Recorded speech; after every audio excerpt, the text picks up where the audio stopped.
Bismillahirrahmanirrahim. Assalamualaikum warahmatullahi wabarakatuh.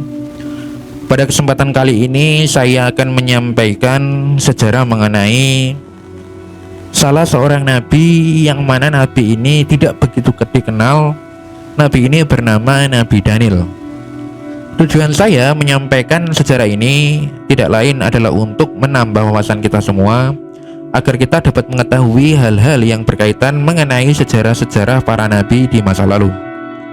Nah, bagaimana kisahnya dan bagaimana sejarahnya? Marilah kita simak penjelasan berikut ini. Dalam Islam, nama Nabi Daniel tidak termasuk dan jarang terdengar, bahkan banyak muslim yang tidak mengetahuinya. Ternyata ada nabi utusan Allah Subhanahu wa taala yang bernama Daniel. Hal ini dikarenakan Nabi Daniel bukan salah satu nabi yang namanya wajib diketahui oleh umat Islam. Namun, jika melihat sisi sejarahnya, Nabi Daniel merupakan seorang utusan Allah yang pernah hidup di Mesir, dan beliau merupakan salah satu dari keturunan Nabi Daud. Selain itu, Nabi Daniel juga dikenal sebagai seorang nabi dari Bani Israel yang dikenal dalam ajaran agama Yahudi dan Kristen, terutama dicatat dalam kitab Daniel di Alkitab Ibrani atau Perjanjian Lama di dalam Alkitab. Daniel hidup di masa pembuangan bangsa Israel dari kerajaan Yehuda ke Babilonia. Pada tahun yang ketiga pemerintahan Yehoyakim yang merupakan raja Yehuda di Yerusalem, saat itu datanglah Nebukadnezar yang merupakan raja Babilonia yang bertujuan untuk mengepung kota itu. Di mana ketika itu Nebukadnezar merupakan seorang raja yang terkenal dan sangat kejam. Tidak ada satupun laki-laki Bani Israel yang hidup melainkan mengalami nasib mati dibunuh. Anak-anak dipisahkan dari orang tuanya dan dilatih untuk mengabdikan diri untuk sang raja. Bagi anak yang memiliki keistimewaan atau kecerdasan, mereka disaring untuk dapat mengabdikan kepintarannya kepada raja. Dan di antara mereka adalah Nabi Daniel. Ia ditawan dan dipenjarakan bersama dengan keturunan Nabi Yakub dan Nabi Yusuf. Suatu hari, sang raja Nebukadnezar melihat sebuah patung raksasa. Patung itu berkepala emas, lengannya dari perak, tubuhnya dari tembaga, dan kakinya dari besi. Namun patung itu hancur berserakan hanya karena sebuah batu. Sang raja pun penasaran dengan mimpinya. Maka ketika itu ia bertanya kepada peramal yang ada di kotanya. Akan tetapi, semua peramal di kotanya tidak satupun mampu mengartikan mimpinya. Ketika itu lalu ada seorang pemuda yang sempat berada di penjara bersama dengan Daniel mengabarkan kepada Nebukadnezar bahwa Daniel mampu menafsirkan mimpi. Maka ketika itu dipanggillah Daniel untuk menafsirkan mimpinya.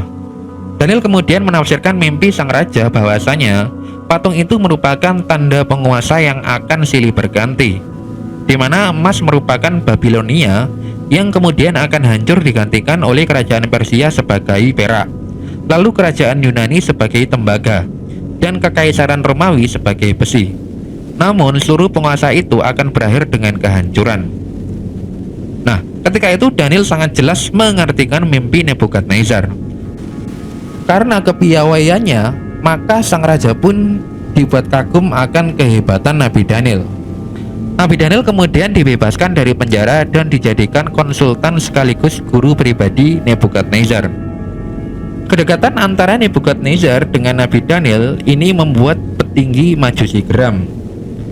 Mereka kemudian merencanakan sebuah makar untuk membunuh Nabi Daniel. Maka ketika itu mereka menyusun siasat supaya Daniel dihukum oleh sang raja. Sayangnya para petinggi Majusi tidak menemukan celah kesalahan yang ada pada diri Nabi Daniel. Namun mereka mengetahui bahwa Daniel merupakan seorang hamba yang taat kepada Tuhan yang berbeda dengan kaum di kota tersebut. Karena perbedaan itulah petinggi Majusi mulai menghasut sang raja, karena Daniel dirasa tidak menghormati para dewa-dewa yang disembah oleh mereka.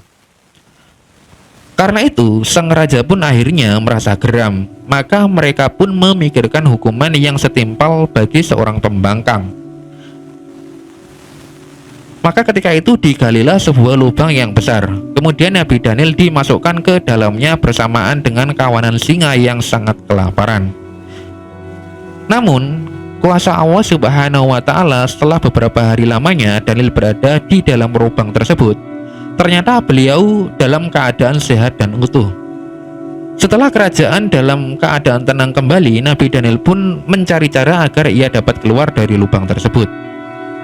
Nah, karena pertolongan Allah Subhanahu wa Ta'ala, beliau pun mampu memanjat lubang berisi singa tersebut. Nabi Daniel memutuskan untuk menuju daerah Hurmuzan dan menghabiskan sisa-sisa hidupnya untuk berdakwah di sana hingga beliau meninggal dunia di sana.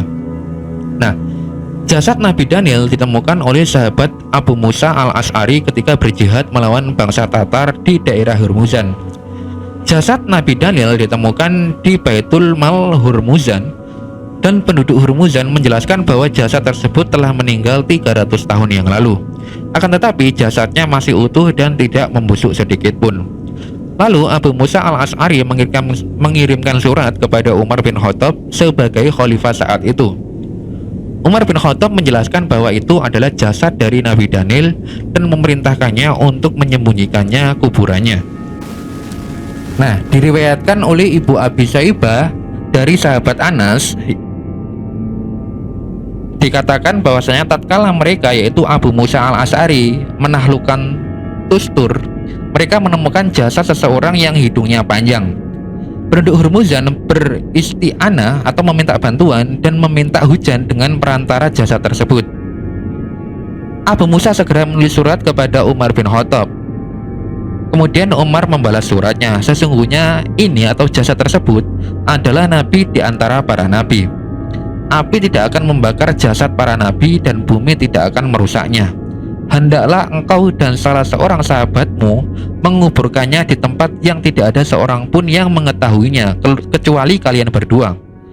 Kemudian aku dan Abu Musa pergi untuk menguburkannya. Nah, cara menyembunyikan kubur beliau dengan cara para sahabat menggali 13 lubang kubur di sungai yang mana airnya dibendung sementara. Lalu ia menguburkannya pada salah satu lubang di malam hari, sehingga tidak ada yang mengetahui di mana kuburan beliau. Tujuan Khalifah Umar menyembunyikan jasad Nabi Daniel karena dikhawatirkan akan membuat manusia terjatuh dalam kesyirikan, yang merupakan dosa paling besar dan paling dilarang di dalam agama Islam, di mana Islam adalah agama yang memiliki kelanjutan dari agama sebelumnya, yakni Yahudi dan Nasrani. Dan Islam tetap menghormati dan meyakini para nabi dan rasul terdahulu. Nah, demikianlah secara singkat mengenai Nabi Daniel yang dapat saya sampaikan. Semoga yang sedikit ini dapat bermanfaat dan dapat menambah wawasan kita semua. Karena tujuan saya menyampaikan sejarah ini tidak lain adalah untuk menambah wawasan kita semua. Akhirul kalam, billahi taufiq walhidayah. Wassalamualaikum warahmatullahi wabarakatuh.